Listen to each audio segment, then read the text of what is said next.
I have a plan. যাক, অবশেষে তারেক জিয়া তার পরিকল্পনাটা ফাঁস করলেন। তার পরিকল্পনা কি? তার পরিকল্পনা এই যে তিনি প্রধানমন্ত্রী হয়ে ক্ষমতায় বসেছেন, এখন তার একটা আবাসন গড়তে হবে। সেই আবাসন গড়তে গিয়ে সর্বপ্রথম তাকে যেটা করতে হবে, তাকে পালানোর পথ রাখতে হবে। সেই জন্য আন্ডারগ্রাউন্ড টানেল তিনি করবেন। অর্থাৎ তার প্ল্যান হলো যে আমি লুটপুট অত্যাচার যা ইচ্ছা তাই করে নিরাপদে পালিয়ে যাব শেখ হাসিনার মতো করে।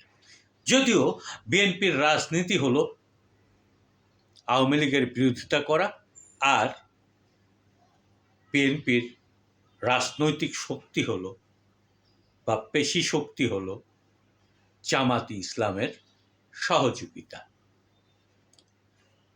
আপনারা দেখছেন যে সংসদে কি চলছে এবং কি চলবে, এবং আপনারা নিশ্চিত হতে পারেন যে বিএনপির সাথে আওয়ামী লীগ এবং জামাতের যে সম্পর্ক, সেটা অবিচ্ছিন্ন সম্পর্ক, গাঁটছড়া বাঁধা সম্পর্ক।